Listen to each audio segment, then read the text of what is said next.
Hi everyone, Coach John here. In a previous video, I showed you a simple technique you can use to help flatten your abdominal area. So this is where we would take our abdomen and suck it in towards our spine. We can take that technique one step further in the gym. So how many times have you been working out and you did about an hour's worth of intense exercise, and then you remember, oh no, I need to work my abs. And yet at that time, you don't have a lot of energy. So when you do your ab training, you might just do a couple crunches, a couple twists, and then you're done. We're gonna use that same simple technique that I taught in the last video, but we're gonna incorporate it into our workouts. So everything is the same, except that you're gonna be doing it while you are performing an exercise. So this movement can be performed with any exercise, but it's best used with standing type movements. So one that we're gonna try is with the squat.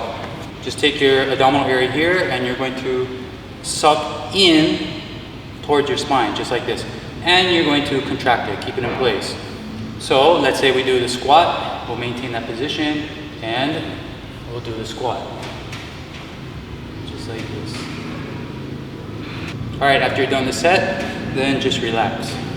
So we can use that technique with any lower body movement. You can use it with squatting, lunging, and even deadlift. Now we can also carry it into pressing movements while standing, such as the shoulder press.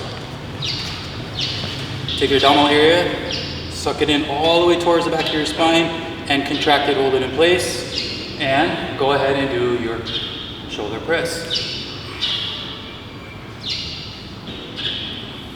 Once you're done, you can go ahead and relax your abdominal area. So the added benefit of using this technique during your exercise, it also helps improve stability. So have you noticed when you're doing squats or shoulder presses or similar movements, you seem kind of unstable here and in the upper body, maybe even the lower body? Well, that's because this area tends to be relaxed and loose. So to improve the stability as well as work your abdominal area, use that technique.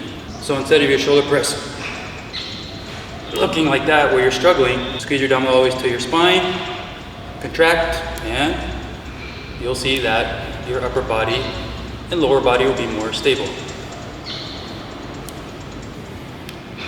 If you feel too tired, you don't have time to do abdominal exercises at the end of your workout, you can use this during your workout. So basically you're saving time and you're actually improving the stability of your exercises. So as a beginner, you can start out with doing this perhaps for the last 2 sets of your exercise. And once you become more proficient with the movement, you can do it for every single exercise in your workout. All right, that's it everyone. If you found this tip useful, please like this video. I'd really appreciate it. See y'all later.